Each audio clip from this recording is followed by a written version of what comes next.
건강한 흙과 풍성한 수확, 칼슘과 유황 따로따로 주는 번거로움을 없앤 칼슘 유황 비료는 생산성과 당도, 향, 저장성은 높이고 각종 병충해 예방에 효과적입니다. 토양에 생명력을 넣어주는 뿌리생은 천연 유기산이 함유되어 뿌리 생육을 촉진하고 각종 병해균과 연작 피해를 줄여줍니다. 남해화학 칼슘 유황 비료와 뿌리생. 이젠 선택이 아닌 필수입니다. 여러분 안녕하십니까? NBS 뉴스 24입니다. 고병원성 조류 인플루엔자 AI 확진 농가가 잇따르면서 가금업계의 긴장감은 극도로 높아지고 있습니다. 전국에 벌써 수백만 마리의 닭과 오리가 살처분됐습니다. 네, 사람과 차량 가금류에 대한 이동 제한 조치가 더해지며 가금 농가의 타격은 이미 본격화하고 있다는 목소리가 나옵니다. 손현진 기자가 보도합니다. 불과 일주일 사이에 고병원성 조류 인플루엔자 AI 발생 농장이 잇따르면서 가금업계는 초비상이 걸렸습니다. 현재까지 전북 정읍시 유경오리 농장과 경북 상주시 산란계 농장, 전남 영암군의 유경오리 농장이 고병원성 AI 확진 판정을 받았습니다. AI 중앙사고수습본부는 국내 농장 발생과 야생조류 검출 현황을 볼 때 방역 상황이 매우 엄중하다고 설명했습니다. 실제로 아직 농가 감염이 발생하지 않은 경남과 충남, 제주도 등에서도 야생조류 분변과 폐사체에서 AI 항원이 계속 검출되고 있습니다. 6일에는 경기 여주시 산란계 농장에서 고병원성 AI 감염 의심 신고가 들어왔습니다. 산란계 19만 3천 마리를 사육하고 있는 해당 농장은 간이 검사에서 양성으로 확인돼 현재 정밀 검사가 진행 중입니다. 경기도 내 모든 가금 농장과 축산시설, 축산 차량에는 9일 오전 5시까지 이동 중지 명령이 내려졌습니다. AI 확산으로 인한 전국 가금 농가의 경제적 타격은 이미 본격화하고 있습니다. 방역 당국은 AI 확산 속도가 매우 빠르다는 점에 주목해 확진 농가의 닭과 오리는 물론 반경 3km 이내에 있는 모든 사육가금도 즉시 살처분하고 있습니다. 현재까지 전북에서 48만 7천 마리, 경북에서 61만 9천 마리, 전남에서 50만 마리 등 전국에 160만 마리 이상의 사육가금이 땅에 묻혔습니다. 경북 등에서는 소규모 농가를 대상으로 한 예방적 도태도 추진하고 있습니다. 상당수 지자체가 고병원성 AI 발생 지역의 가금류 반입을 금지하는 데 따른 파장도 커지고 있습니다. 오리 사육 농가들의 병아리 입식이 미뤄지는가 하면 병아리 분양이 어려워진 오리 부화장도 대체 입식 농장을 찾지 못해 병아리를 폐기하는 연쇄 피해가 이어지고 있는 겁니다. 정부에서 보상도 없이 폐기만 하고 있고 입식 못하는 농가한테 소득 안정 자금도 안 주고 있고 철새에서 지속적으로 나오고 농장도 내 거에 나오는데 언제까지 이렇게 그냥 지켜만 보고 있을 것인지 개탄스럽죠 지금. 다른 지자체에 있는 도합장으로 이동하지 못해 도축 일령인 42일을 넘긴 채 사육되는 오리 역시 급증하고 있는 것으로 나타났습니다. 이동 제한과 같은 방역 조치 강화도 필요하지만 전국 가금 농가의 경제적 피해를 최소화하기 위한 논의도 확대해야 한다는 목소리가 커지고 있습니다. MBS 뉴스 손현진입니다. 외국인이 보유하고 있는 국내 토지 면적이 매년 증가하고 있습니다. 특히 외국인이 갖고 있는 토지 중 농지와 임야가 차지하는 비율은 66%에 달하는데요. 이들이 보유한 농지가 투기 대상으로 전락하는 게 아닐지 우려가 깊어지고 있습니다. 보도에 강창호 기자입니다. 외국인이 서울 여의도 면적에 달하는 우리나라 토지를 보유하고 있는 것으로 나타났습니다. 특히 외국인이 보유한 토지 중 농지와 임야 비율이 가장 높아 농지 잠식 문제도 우려되고 있습니다.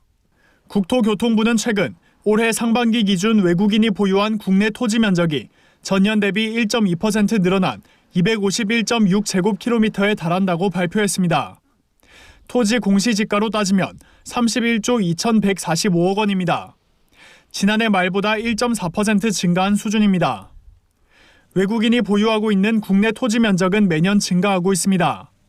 외국인 국내 토지 보유 면적 증가율은 2014년 6%, 2017년 2.3%, 2019년 3% 수준으로 지속적인 상승세를 그리고 있습니다.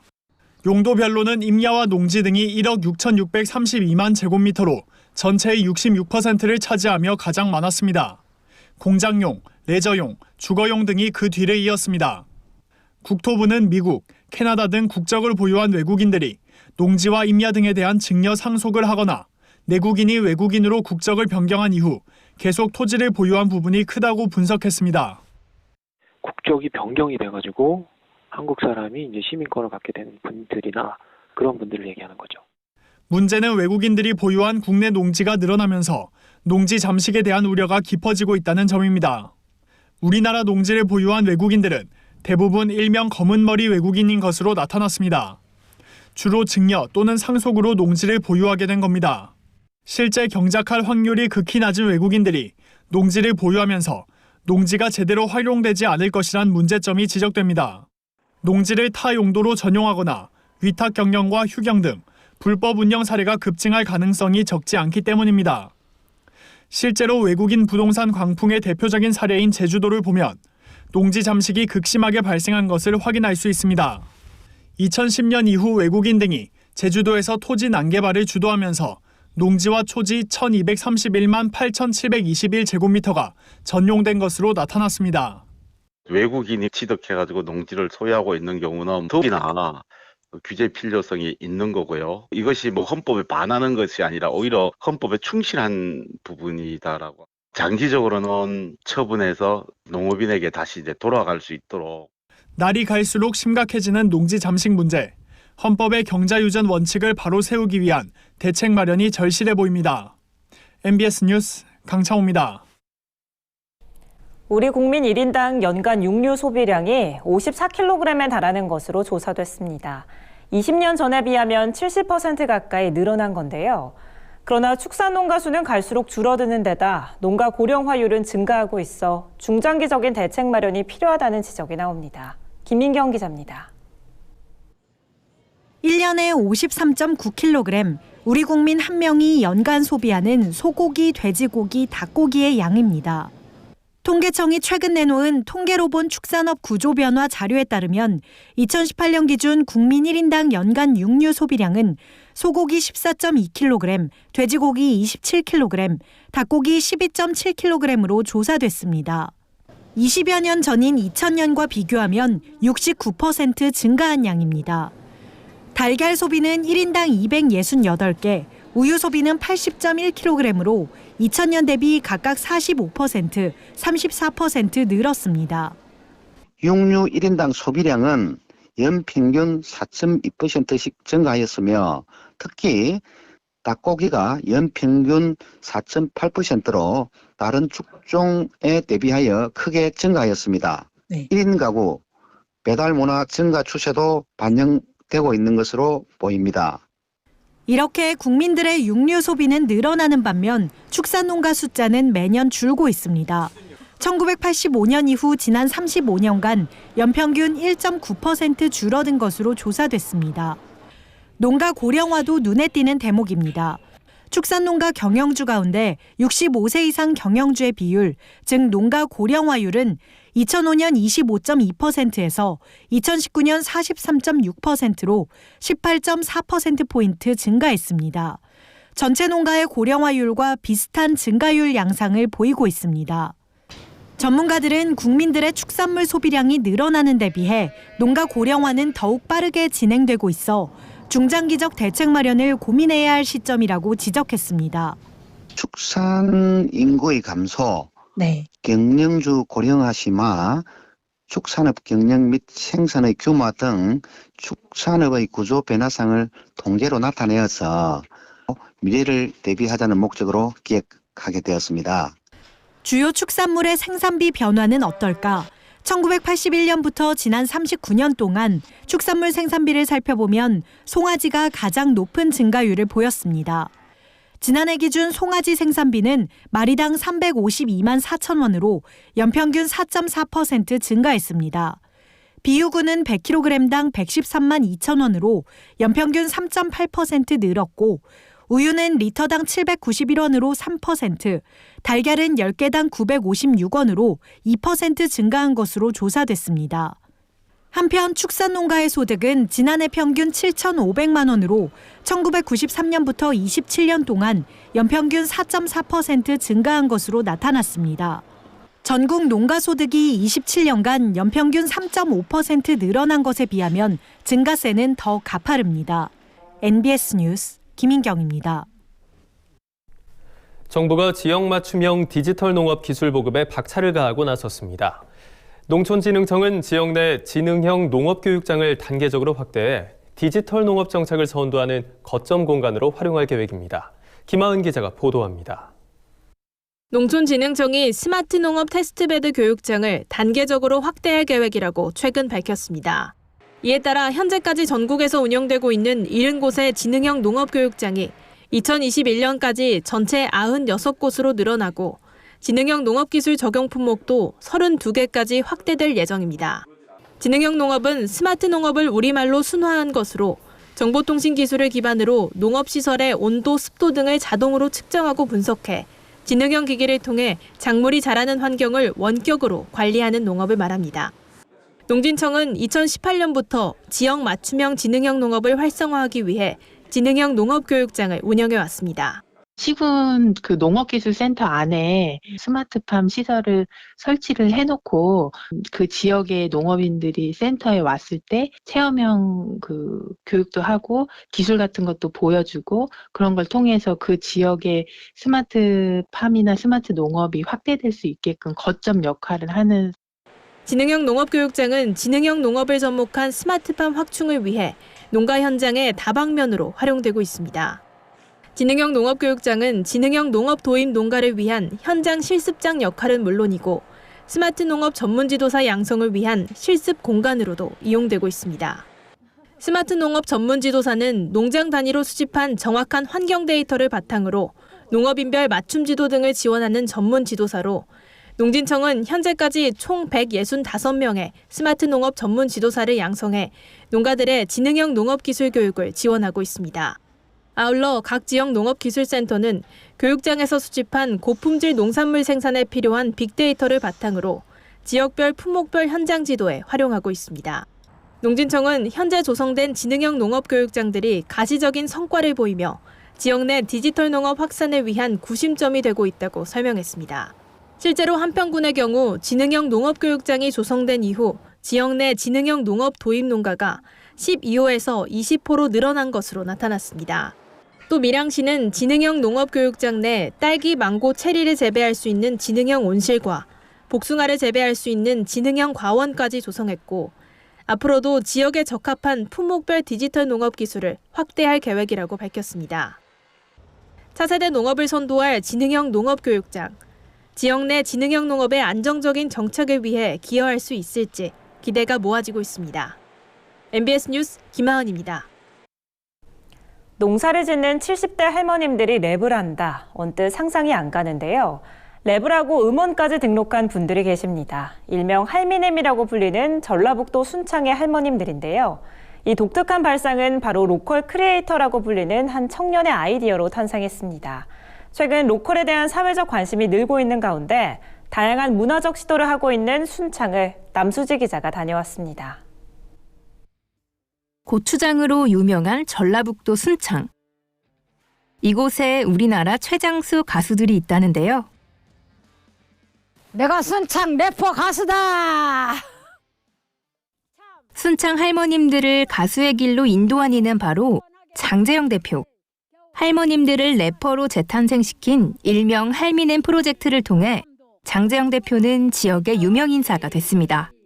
저는 그전부터 이 젊은이들이 즐기는 문화도 어르신들이 충분히 공감하고 같이 느낄 수 있다는 그 접점을 알고 있었기 때문에 그래서 어르신들을 한번 힙합으로 또는 랩으로 묶어서 청년들과 어르신들의 관계 형성도 하고 농촌도 활성화시키고 면단이 대항전이 되면 나중에는 군에 굉장히 다양한 면에서 할미넴들이 발굴이 돼서 이게 어떻게 보면 순창만의 독특한 문화 또는 순창만의 이것도 상품이 될 수 있겠구나라는 생각을 하게 된 거죠.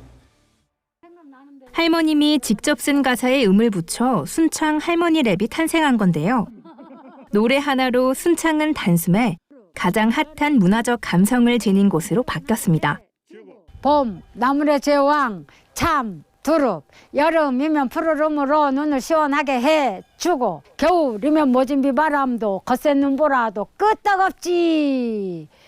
봄, 나물의 제왕, 참, 두릅, 두릅, 두릅, 두릅, 두릅. 젊은 사람들만 랩은 하는 건 줄 알았는데 직접 가사를 써서 해보니까 내가 만든 노래로 랩이 하나가 되는구나. 그런 기쁜 마음이 있었어요. 굉장히 흐뭇했어요. 재밌고. 서울 토박이 여행을 좋아하던 청년 장재영 대표가 4년 전 아무런 연고도 없는 이곳 순창에 정착한 이유는 어떤 변화도 받아들일 것 같은 순창의 가능성 때문이었다는데요. 장재영 대표가 추진한 것은 다양한 문화기획. 2년 전 고추장 저온 창고를 개조시켜 카페 겸 문화 공간으로 만든 것을 시작으로 지금까지 4번의 재즈 페스티벌까지 개최해 지역의 높은 호응을 얻었습니다. 뿐만 아니라 지역의 청년 뮤지션들을 발굴, 육성하는 공연장으로도 활용되면서 중소벤처기업부로부터 지역가치 창출을 인정받아 로컬 크리에이터 복합 문화공간으로 선정되기도 했습니다. 장재영 대표의 또 다른 공식적 직책은 관광둘의 PD.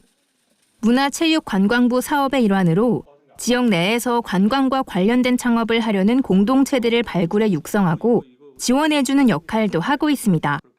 저희가 이제 발굴부터 해서 이 팀을 협동조합을 만들어드리고 이 공간 리모델링이랄지 뭐 기타 메뉴 개발, 그다음에 앞으로 브랜딩 개발 이런 것들도 이제 순차적으로 해나가는데요. 대략 3년 정도를 저희가 육성을 해서 3년 사업이 끝나면 지속 가능하게 관광업체로 성장할 수 있도록 하는 일을 하고 있습니다. 지역 청년들과 끊임없이 아이디어를 나누며 새로운 순창을 만들어 나가고 있는 장재영 대표. 젊은 청년들의 열정과 아이디어가 탄생시킬 순창의 내일이 기대됩니다. 저는 제가 재미난 걸 만들면 재미난 걸 원하는 친구들이 모여들 거라고 생각하거든요. 그러면 그런 사람들이 모여들어서 지역에서 그런 콘텐츠를 만들어가고 산다면 인구 소멸도 지역 소멸 다 해결될 것 같고요. 그래서 저는 순창을 그렇게 만들고 싶어요. 재밌게. MBS 뉴스 남수지입니다. 다음은 간추린 뉴스입니다. 행정안전부는 지난 11월에 이어 최근 경북 상주 산란계 농장에서도 고병원성 인플루엔자가 다시 확진 판정됨에 따라 재난안전특별교부세 62억 원을 전국에 긴급 지원하기로 했습니다. 경북 지역에서 AI가 발생한 건 지난 2014년도 이후 처음으로 행정안전부는 AI가 전국적으로 추가 발생할 위험성이 높아지고 있다는 판단에 따라 전 지방자치단체에 재난안전대책본부 가동을 지시하고 정부 합동 AI 현장 상황관리단을 구성 운영하는 등 AI 확산 방지를 위한 총력 대응 체계에 들어갔습니다. 최근 미국 인터넷 종합 쇼핑몰인 아마존을 통한 전라남도의 수출액이 100만 달러를 달성했습니다. 이는 미국 온라인 수출 시장을 공략한 지 5개월 만에 이룬 값진 성과로 전라남도는 지난 7월 전남 브랜드관을 개설한 후 월 평균 1회 약 20만 달러의 수출 제품 선적을 진행해 왔습니다. 최근 선적식에는 전라남도가 전략적으로 발굴 육성한 전복과 유기농 김, 매실액 등 3개 스타 품목이 포함돼 이달 말 아마존에 본격 입점될 예정입니다. 농협중앙회 지역사회공헌부가 최근 국민과 함께하는 농촌봉사활동 우수기업 및 기관 7곳을 선정했다고 밝혔습니다. 중앙그룹과 주식회사 포스코, 한국소비자원을 포함해 선정된 7곳에는 농협중앙회장 명의의 감사패와 부상이 개별 전달될 예정입니다. 한편 농협은 코로나19로 인해 더욱 심화된 영농철 일손 부족 문제를 해결하고 함께하는 100년 농협을 구현하기 위해 올 상반기부터 기업, 단체 및 개인 자원봉사자가 참여하는 국민과 함께하는 농촌 봉사활동을 추진해 오고 있습니다. 강원 홍천축협의 우수 한우 브랜드 홍천 늘푸름 한우가 수도권 시장 진출에 성공해 최근 갤러리아 백화점 3개점에 정기 입점했습니다. 홍천축협의 홍천 늘푸름 한우는 국가 브랜드 대상 3회, 명품 브랜드 대상 6회를 수상한 명품 한우 브랜드로 이번 갤러리아 백화점 입점을 통해 고급화 전략으로 수도권 시장을 적극 공략할 계획입니다. 홍천축협의 이번 입점 성과는 농협경제지주의 적극적인 마케팅 결과로 농협경제지주는 전국 축협의 우수한 축산물의 신규 판로를 개척해주는 상생 협력 사업을 추진하고 있습니다.